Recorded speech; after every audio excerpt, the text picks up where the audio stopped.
నమస్తే నేను Priya welcome to my TV news ముందుగా వార్తల్లోని ముఖ్యాంశాలు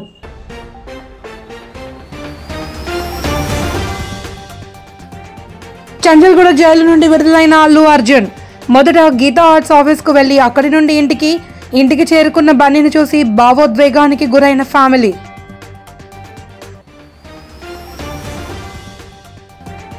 రంగారెడ్డి జిల్లా చిలుకూరులో గురుకుల పాఠశాలను సందర్శించిన సీఎం రేవంత్ రెడ్డి గురుకులాలు సంక్షేమ హాస్టళ్లలో కామన్ డైట్ ను ప్రారంభించిన ముఖ్యమంత్రి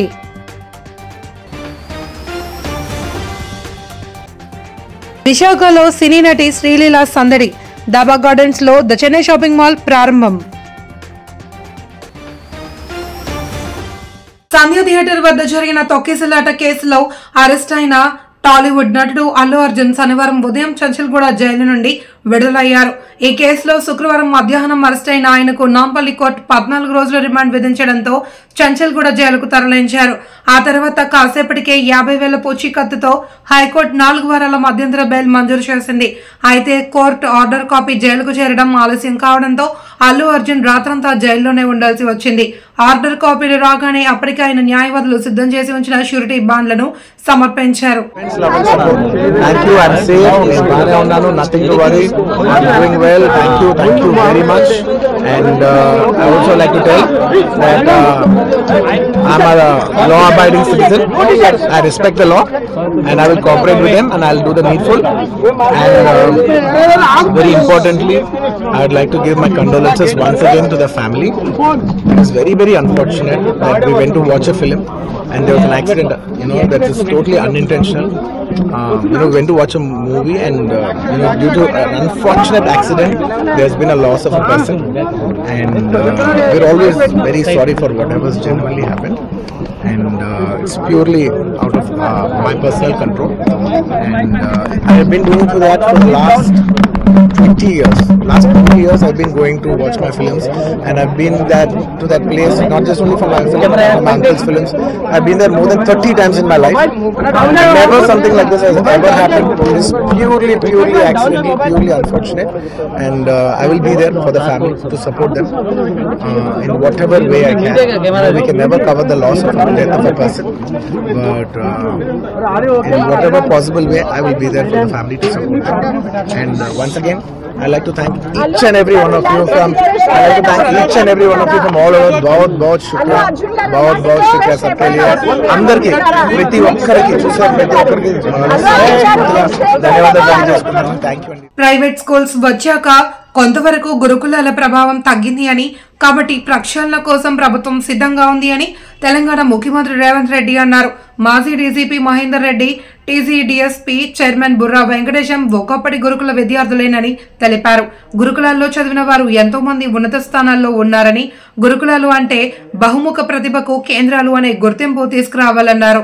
రంగారెడ్డి జిల్లా చిలుకూరులో గురుకుల పాఠశాలను సీఎం సందర్శించి గురుకులాలు సంక్షేమ హాస్టల్లో కామన్ డైట్ ప్రారంభించారు. డైట్ ఛార్జెస్ విషయంలో కావచ్చు, కాస్మెటిక్ ఛార్జెస్ విషయంలో కావచ్చు, లేదా మౌలిక వసతులకు సంబంధించిన అంశాలలో కావచ్చు, ఆనాటి ప్రభుత్వం ప్రాధాన్యత ఇవ్వలేదు. తద్వారా ప్రతిష్ట కలిగిన ఈ రెసిడెన్షియల్ స్కూల్స్ అన్నీ కూడా ప్రతిష్ట కోల్పోయి ప్రజలలో విశ్వాసం సన్నగిలే పరిస్థితి వచ్చినప్పుడు రాష్ట్ర ప్రభుత్వం స్పష్టంగా ఆలోచన చేసి మళ్ళీ ఆ విశ్వాసాన్ని పునరుద్ధరించాలి, ఒక నమ్మకం కలిగించాలి. ఈ ప్రభుత్వం అంటే ప్రభుత్వం మా కోసం పనిచేస్తుంది, ప్రభుత్వం మా ప్రభుత్వం ప్రజా ప్రభుత్వం అని ఒక నమ్మకం విశ్వాసాన్ని కల్పించాలన్న ఆలోచనతో సింగిల్ స్ట్రోక్లో డైట్ ఛార్జెస్ విషయంలో 40% ఛార్జెస్ పెంచడం ద్వారా నాణ్యమైన ఫుడ్ని ఈరోజు మన విద్యార్థులకు ఇవ్వడం ద్వారా ఆరోగ్యవంతమైన తెలంగాణగా తీర్చిదిద్దాలని మన ప్రభుత్వం భావించింది. కాస్మెటిక్ ఛార్జెస్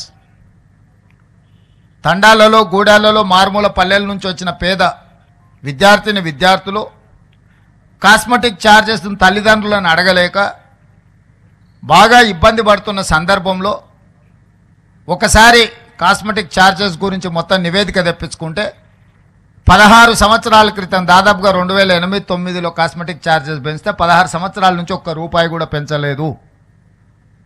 16 సంవత్సరాలలో అసలు కాస్మెటిక్ ఛార్జెస్ ఎన్నంతలు పెరిగినాయో అసలు ఊహించలేనంత ధరలు పెరిగినాయి. మరి 2008లో నిర్ధారించిన కాస్మెటిక్ ఛార్జెస్ ఏ మూలకు విద్యార్థులకు సరిపోవడం లేదు. పోనీ అవైనా ప్రతి నెల విద్యార్థులకు చేరుతున్నాయంటే లేదా 6 నెలలకు సంవత్సరానికి ఒక్కసారి ఇస్తే అవి. విశాఖ నగరంలోని డాబా గార్డెన్స్ వద్ద ద చెన్నై షాపింగ్ మాల్ అట్టహాసంగా ప్రారంభమైంది. ఈ ప్రారంభోత్సవానికి సినీ నటి శ్రీలీల విచ్చేసి షాపింగ్ మాల్ ఆవరణలో ఏర్పాటు చేసిన స్టేజీ వద్ద అభిమానులతో సందడి చేశారు.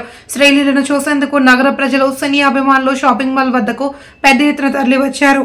ముందుగా సినీ నటి శ్రీలీలచే జ్యోతి ప్రజ్వలన కార్యక్రమం నిర్వహించారు. టీడీపీ రాష్ట్ర అధ్యక్షుడు గాజువాక ఎమ్మెల్యే పల్లా శ్రీనివాసరావు, ఎమ్మెల్యేలు వంశీకృష్ణ, శ్రీనివాస్, విష్ణుకుమార్ రాజులు కార్యక్రమానికి హాజరయ్యారు. వైజాగ్ రావడం చాలా చాలా ఆనందంగా ఉంది. చిన్నప్పుడు చాలా vacation now to come here to open Chennai shopping mall 24th store. ఇది మొన్న రాజమండ్రిలో 22nd స్టోర్ ఓపెన్ చేస్తాం, మళ్ళీ ఇంకొకటి అయ్యి ఇప్పుడు 24th store. And very soon Vizianagaram కూడా నేనే opening store on the 18th. So ఇంత ఫాస్ట్ పేస్లో ఇంత ఎక్స్పాండ్ అవుతున్నారంటే I think it's also the quality and the quantity of their brand. ఎందుకంటే కలెక్షన్స్ అయినా ఇట్స్ వెరీ ఫాస్ట్ మూవింగ్. అందుకే ఎవరైనా ఇన్ని బ్రాంచెస్ ఓపెన్ చేయడానికి కారణం కూడా అదే.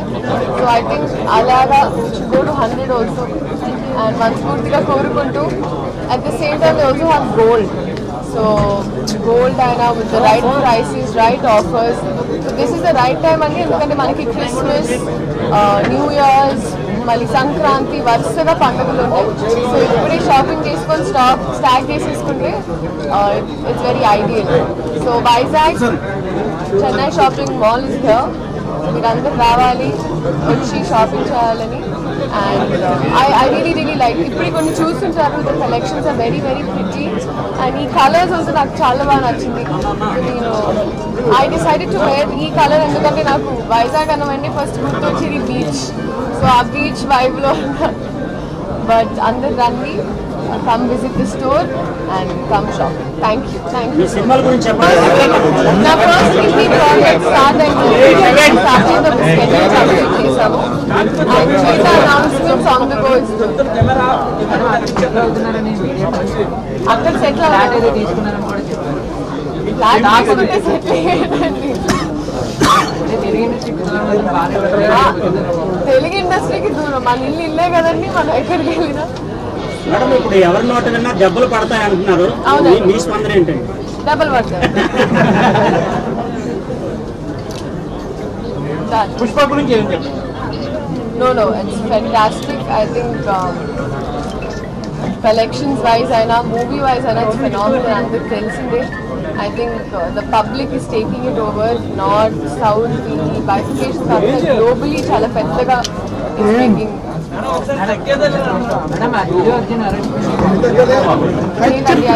Very unfortunate situation whatever happened.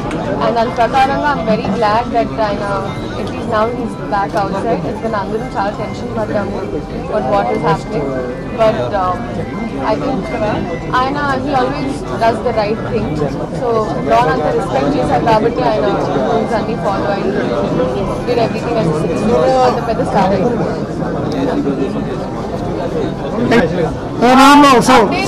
One of my finest characters అండి, నాకు వెంకీ గురుమల గారు చాలా బాగా రాసిన, అంటే హీరోయిన్ క్యారెక్టర్ చాలా బాగా రాశారు. సో పర్ఫార్మెన్స్ వైజ్ ఉంటుందండి ఈ సినిమాలో. పగటి వేళల్లో తాళం వేసి ఉన్న ఇళ్లను గుర్తించి చాకచక్యంగా నేరాలకు పాల్పడుతున్న ప్రధాన నిందితుడిని గాజువాక క్రైమ్ పోలీసులు అరెస్ట్ చేశారు. నిందితుడి నుండి 26 తులాల బంగారం, 50 తులాల వెండి వస్తువులను స్వాధీనం చేసుకున్నారు. గాజువాక పోలీస్ స్టేషన్లో నిర్వహించిన విలేకరుల సమావేశంలో crime DCP K Lathamadhuri, ADCP Mohan Rao, zone 2 ACP Lakshman Rao, south sub division crime inspector K Srinivasarao వివరాలు వెల్లడించారు. ఈ రోజు గాజువాక పోలీస్ క్రైమ్ పోలీస్ చాలా చక్కగా ప్రతిభ కనబర్చి ఒక ఇంపార్టెంట్ డేహెచ్బి అంటే పగటిపూట దొంగతనాలు చేసే డేహెచ్బి అఫెండర్ పట్టుకున్నారు. దీని వల్ల ఏంటంటే ఎప్పటి నుంచి పెండింగ్ ఉన్న అదర్ కేసెస్ కూడా మొత్తం టోటల్ 4 కేసెస్ డిటెక్ట్ అయిపోయినాయి. అందులో రికవరీ కూడా చేసి ఎక్సలెంట్ గా ఈ రోజు రికవరీ చేసి ముద్దాయిని కూడా పట్టుకోవడం జరిగింది. ఆ వివరాల్లోకి వెళ్తే మనకి ముందుగా గ్రేవ్ కేసు సింహగిరి కాలనీలో గాజువాక పరిధిలో సింహగిరి కాలనీ 5వ తారీఖున అఫెన్స్ జరిగిందండి. ఈ ముద్దాయి చేసిన ఫస్ట్ అఫెన్స్ మనకి అలా నోటీస్ లోకి వచ్చింది. ఇందులో ఏంటంటే ఈమె ఆ ఇల్లాలు ఒక ప్రైవేట్ స్కూల్లో టీచర్ గా పనిచేస్తున్నారు. ఆమె హస్బెండ్ కాంట్రాక్ట్ వర్కర్ గా పనిచేస్తారు. పిల్లలు కూడా స్కూల్ కి వెళ్తారు కదా, ఈమె కూడా మార్నింగ్ స్కూల్ కి వెళ్ళి మళ్ళీ మధ్యాహ్నం లంచ్ టైమ్ లో అందరూ వస్తారు. అయితే బయటకు వెళ్ళేటప్పుడు వీళ్ళు ఇంటి మెయిన్ డోర్ కీ ఏదైతే ఉందో అది అవతల ఉండే షూ ర్యాక్ దగ్గర పెట్టేసి వెళ్ళడం జరిగింది. ఆ టైంలోని దాన్ని ముందుగానే రెక్కి చేసాడు. ఈ ముద్దాయి ఎవరైతే ఉన్నాడో ఆ కీని తీసుకొని వాళ్ళు లేనప్పుడు ఆ హౌస్ బ్రేక్ చేసుకొని లోపలికి వెళ్ళి అల్మీరాలో ఉన్న గోల్డ్ అంతా కూడా ఎంత అంటే 20 తులాలు గోల్డ్, 25 తులాలు ఇతర వెండి సామాగ్రి ఇవంతా కూడా టోటల్ విలువ 5,05,000 విలువైన వస్తువుల్ని చోరీ చేసి పరారవడం జరిగింది. అయితే ఇమ్మీడియట్ గా గాజువాక సిఐ గారి ఆధ్వర్యంలో crime team, SI and other team ఆ విసినిటీలో ఉన్న ఫుటేజెస్ అన్ని వెరిఫై చేశారు. ఇది నాకు బాగా భారత రాజ్యాంగం 75వ వార్షికోత్సవాన్ని పురస్కరించుకుని భారత రాజ్యాంగం అమలు సాధించిన పురోగతి సవాళ్లపై పార్లమెంటులో చర్చ జరిగింది. ఈ చర్చలో వైఎస్ఆర్ కాంగ్రెస్ పార్టీ తరపున తిరుపతి ఎంపీ మధ్యల గురుమూర్తి పాల్గొన్నారు. రాజ్యాంగం ఆమోదింపబడే నాటికి భారతదేశం సుమారు 20% అక్షరాస్యత రేటు, సగటు ఆయుర్దాయం 32 సంవత్సరాలు ఉన్నప్పటికీ అప్పటి మన వ్యవస్థాపక నాయకులు న్యాయం, స్వాతంత్రం మరియు సమానత్వం, సోదరాభిమానంపై బలంగా నమ్మి రాజ్యాంగాన్ని రూపొందించారని అన్నారు. Rate of just 20% and an average life expectancy almost 32 years. So back then our founding members envisioned a nation built on a justice, liberty, equality and fraternity. Sir. This vision became a reality under the guidance of luminaries like Dr. B.R. Ambedkar sir, who studied over 60 constitutions to craft a framework for our democracy. Sir, Dr. B.R. Ambedkar aptly described the constitution as a vehicle of life, with its spirit being the spirit of its people, sir. It is not just a political document, sir, but a manifesto for transformation, addressing historical injustice and ensuring substantive quality, sir. The key principles of social justice, liberty, equality and fraternity from the foundation of our democracy, sir, celebrating unity in diversity while protecting our secular and democratic values through the Keshava Bharati judgment and the basic structure doctrines. Sir, coming to our achievements over 75 years, Honorable Chairman, sir, our journey under the Constitution has been marked by remarkable progress. సాగునీటి సంఘాల ఎన్నికల విషయంలో TDP మాజీ MLC BTech రవిపై Kadapa MP Avinash Reddy మండిపడ్డారు. BTech Ravi మాటలు సినిమాను తలపిస్తున్నాయి అని అన్నారు. సినిమా డైరెక్టర్, నిర్మాత, ప్రేక్షకుడు అన్ని ఆయనేనని ఆరోపించారు. ఎన్నికల్లో రైతులు పోటీ చేయాలి అంటే నో డ్యూస్ సర్టిఫికేట్ తప్పనిసరి అని అన్నారు. ఎన్నికలు కోరుకునే వారైతే ప్రతి రైతుకు నో డ్యూస్ సర్టిఫికేట్ ఇవ్వాల్సిందే. వీఆర్ఓలను అందుబాటులో పెట్టకుండా అందరినీ ఎంఆర్ఓ కార్యాలయం దాచారని ఆరోపించారు. స్క్రీన్ ప్లే ఆయనే, చివరికి ప్రేక్షకుడు కూడా ఆయనే, రివ్యూ ఇచ్చేది కూడా ఆయనే. ఆయన తప్ప మరెవరు కాదు. ఎందుకు ఈ మాట అనవలసి వస్తుందంటే, ఈ సాగునీటి సంఘం ఎన్నికలు ఎంత అప్రజాస్వామ్యబద్ధంగా జరిగాయనేది గడిచిన 2-3 రోజులుగా జరుగుతున్న పరిణామాలు మీ అందరూ కూడా చూస్తూ ఉన్నారు. ఒక్కసారి మీ అందరూ కూడా గమనించండి. సహజంగా ఈ ప్రభుత్వము ఇరిగేషన్ డిపార్ట్మెంటు ఈ ఎన్నికలు కండక్ట్ చేస్తూ ఉంది. ఈ ఎన్నికల్లో ప్రధానంగా ఎవరైనా రైతు కంటెస్ట్ చేయాలి అంటే ఈ ఎన్నికల్లో టీసీ మెంబర్గా కంటెస్ట్ చేయాలంటే ఆ రైతుకు సంబంధించిన నీటి బకాయిలు అప్ టు డేట్ కట్టి ఉండాలా, విఆర్ఓ దగ్గర నోట్ యూజ్ సర్టిఫికేట్ తీసుకొని ఉండాలనేది మ్యాండేటరీ. అవి ఉంటేనే ఆ రైతు పెట్టే నామినేషన్ వ్యాలిడ్ అవుతుంది. అవి లేకపోతే ఆ నామినేషన్ ఇన్వాలిడ్, అంటే చెల్లదు. ఇది ప్రభుత్వం పెట్టిన నిబంధన, తెలుగుదేశం ప్రభుత్వం పెట్టిన నిబంధన ఇది. మరి ఆ నిబంధనలో భాగంగా నిజంగా వీళ్ళు ఎన్నికలు కోరుకునే వాళ్ళైతే విఆర్ఓలు అందుబాటులో ఉండి ఏ రైతు పోయినా కూడా పన్ను కట్టించుకొని నోటీస్ సర్టిఫికేట్ ఇచ్చే విధంగా ఉండాలి. కానీ అదేమీ కావట్లే వీళ్ళకు. సగం మంది విఆర్ఓలు ఫోన్లు ఆఫ్ చేసుకొని ఉండారు.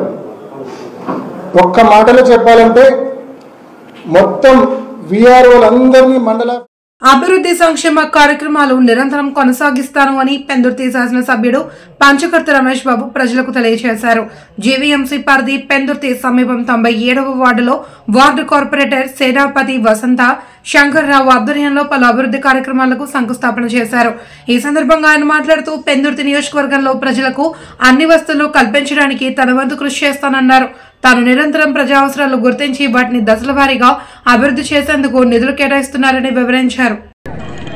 అభివృద్ధి కార్యక్రమాలకి భూమి పూజ కార్యక్రమాలు చేస్తా ఉన్నాం. గతంలో నేను కానీ మా సోదరిమణి వసంత శంకర్రావులు కానీ ఇచ్చిన వాగ్దానం మేరకు మా ప్రభుత్వం అధికారంలోకి వచ్చిన వెంటనే మేము చేస్తామన్న పనులన్నింటినీ కూడా చేయాలన్న ఒక ఆలోచనతో ఈరోజు 2,70,00,000 రూపాయలు శంకుస్థాపనలు భూమి పూజ కార్యక్రమాలు జరుగుతామని 97వ వార్డు. ఇవి విలీన ప్రాంతాలు అవ్వటం వల్ల చాలా చోట్ల ఇంకా రోడ్లు రావాలా, రోడ్లు డ్రైన్లు కాలువలు మరమ్మతులు జరగాల, కొత్తవి రావాలా. దానిలో భాగంగానే మార్నింగ్ వాక్ విత్ పబ్లిక్ అనే ఒక కాన్సెప్ట్ తీసుకుని ఉదయం పూట పబ్లిక్లో నడుస్తూ వాళ్ళ ఆలోచనల్ని వాళ్ళ అవసరాలని కనుక్కుంటూ తయారు చేస్తూ నేను కార్పొరేటర్ గారు తిరుగుతూ ఉన్నాం. మీ ద్వారా స్థానికులందరికీ మాటిస్తూ ఉన్నాం. రాబోయే 1-2 సంవత్సరాల కాలంలో రోడ్ల విషయంలో కానీ, డ్రైన్ల విషయంలో కానీ, ఈ కాలువల విషయంలో కానీ, కరెంటు విషయాల్లో కానీ ఎక్కడా కూడా మీకు ఇబ్బందులు లేకుండా చేసే బాధ్యత మా ఎన్డీఏ ప్రభుత్వం, గౌరవ ముఖ్యమంత్రి నారా చంద్రబాబు నాయుడు గారి నాయకత్వంలో, ఉప ముఖ్యమంత్రి పవన్ కళ్యాణ్ గారి నాయకత్వంలో మేము చేస్తామని చెప్పి మీకు మాటిస్తూ ఉన్నాం. ఇది అభివృద్ధి చేసే ప్రభుత్వం.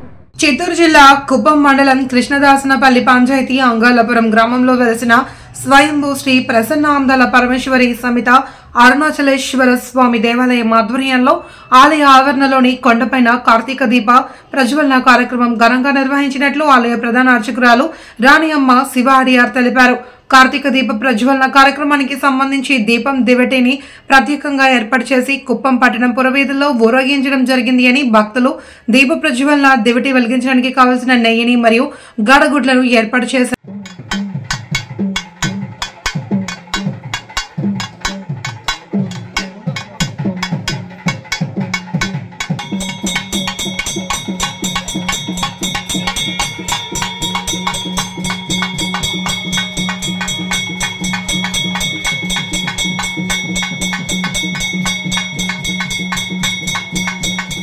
ముఖ్యాంశాలు.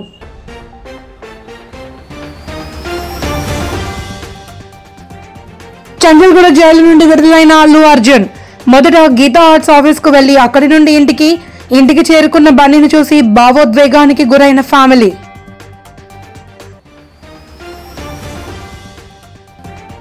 రంగారెడ్డి జిల్లా చిలుకూరులో గురుకుల పాఠశాలను సందర్శించిన సీఎం రేవంత్ రెడ్డి. గురుకులాలు, సంక్షేమ హాస్టళ్లలో కామన్ డైట్ ను ప్రారంభించిన ముఖ్యమంత్రి.